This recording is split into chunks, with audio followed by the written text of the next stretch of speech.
What is up, guys? It is your boy Fo here, and welcome back to the Fo Show. You guys are most likely familiar with the up-and-coming Pascal Siakam playing on the Toronto Raptors. He won the Most Improved Player award and was also an NBA champion all in the span of 1 year. Although the Raptors got their hands on a star player like Kawhi Leonard and had a role player like Kyle Lowry, I truly don't think the Raptors would have had enough firepower to get to the finals without Pascal Siakam stepping up. Siakam has had this potential carried along with him while getting into the NBA. All he needed was a good coaching staff and someone to motivate him. Clearly in college, he was a very superior player from the low post and was very effective there. His rookie year, he had only averaged 4.2 points and 3.4 rebounds per game. The next year, his stats had improved to 7.3 points and 4.5 rebounds per game. The important stat of the situation was the field goal attempts. His rookie year, he had averaged 3.7 field goal attempts per game with 15.6 minutes played. This year, he got about 2 times more minutes and attempted just about more than 3 times more than his rookie year. He has never averaged less than 50% from the field in his 3 years in the NBA, clearly showing that his potential was with him all along. Now that we have some information, let's get into the real video, and I'll explain why Pascal Siakam will have an absolute breakout season. Point number 1. Siakam will continue to get better. Siakam's worth ethic is on a really high level among players. He was also able to be on the same team with Kawhi Leonard, another legendary worth ethic player. Most of you may know, but for those of you who don't, Siakam's father had passed away when he was at the age of 20. He had no intentions to play professional basketball until he was 18. When his father had passed away, he had used that as motivation to get even better, as he always says, everything he does is for him. From his previous years, except for his 2-point field goal percentage and his blocks per game, he has had improvement for all the other stats this year. This is pretty self-explanatory, as he will just continue to work on his game and get so much better compared to this season. Towards the end of the season, we were able to get a glimpse of Siakam's perimeter shooting, and he had some games where he was lights out from the 3-point line. The next steps for him should be to develop a better 3-point shot throughout the summer.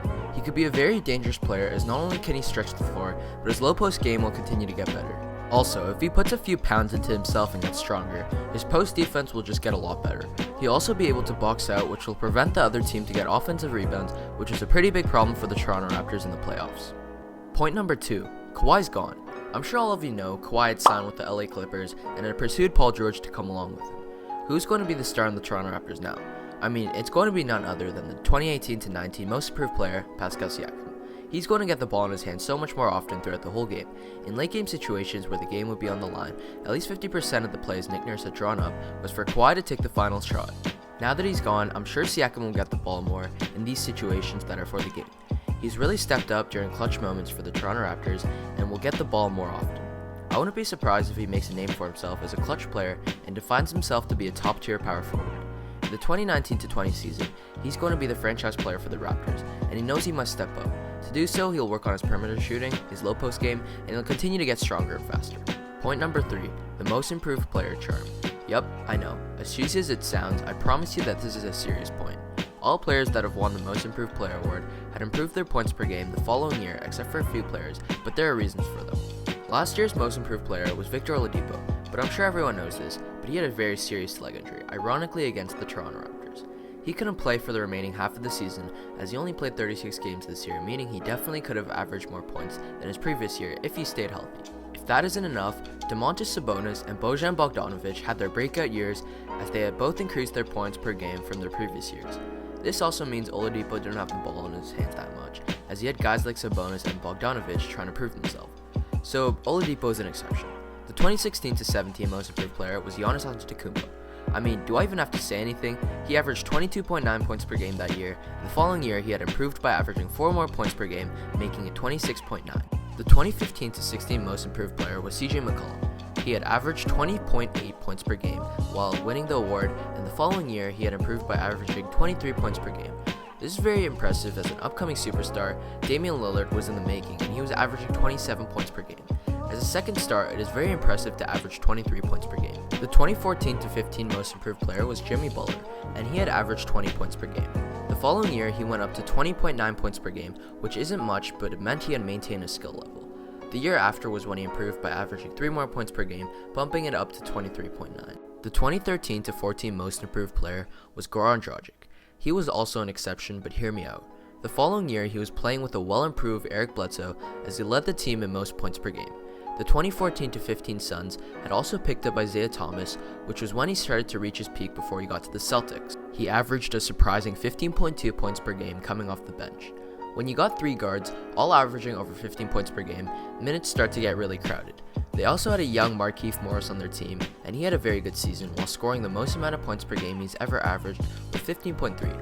This clearly shows that Goran Dragic didn't have the ball in his hands a lot and had to play the shooting guard a lot more often, giving him a reason for his downfall. The 2012-13 most improved player was Paul George. He averaged 17 points per game while receiving the award, and the following year he averaged 21.7 points per game, and from there continued to get better. The 2011-12 most improved player was Ryan Anderson, and he averaged 16.1 points per game. The following year he had only averaged 0.1 more, but the 2013-14 season he averaged 19.8 points per game, showing the improvement he'd had. Currently he's not playing too well, but that's also because he's not getting the chance to prove himself again. He had a total of 25 games played this season and is getting passed around by lots of NBA teams. I could go on forever, but this video will be too long, so here's the last one. The 2010-11 most improved player was Kevin Love. He had averaged 20.2 points per game while receiving the award. The following year, he had improved by averaging an impressive 26 points per game. He then went on to win a ring in 2016 with the Cavs as the third star behind Kyrie Irving and LeBron James. Now that concludes this point, and we're on to the final point. Point number 4, playmaking Pascal. Yup, you guys heard me. Believe it or not, Siakam isn't too bad of a playmaker himself. I'm sure we're all aware. It's hard to get assists as a power forward unless you're a point forward like Ben Simmons. Siakam averaged a total of 3.1 assists per game, which is surprisingly the 6th most for a power forward this season, tied with Julius Randle. Nick Nurse himself has even said to the media towards the end of July that we'll see him run the ball up for the Raptors a lot more often, meaning that he could be one of their primary ball handlers next season. Since he's only 25 years old, I'm sure he'll eventually develop a very strong passing game throughout his years. I'm sure he'll work on his playmaking during the summer, and I think it's very possible for him to become an effective playmaker himself. He also has veteran playmakers like Kyle Lowry and Marc Gasol on his team, meaning he could use that to his full potential and learn a lot from them. If he masters his playmaking, it would just add to his so-called breakout year. He would not only be known for his playmaking, but also his possible 3-point game and his very improved low post game.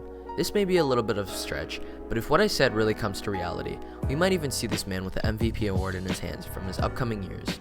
Unfortunately, this concludes the video, and hope you guys made it to the end. If you enjoyed it, make sure to leave a like and drop a sub for more content like this.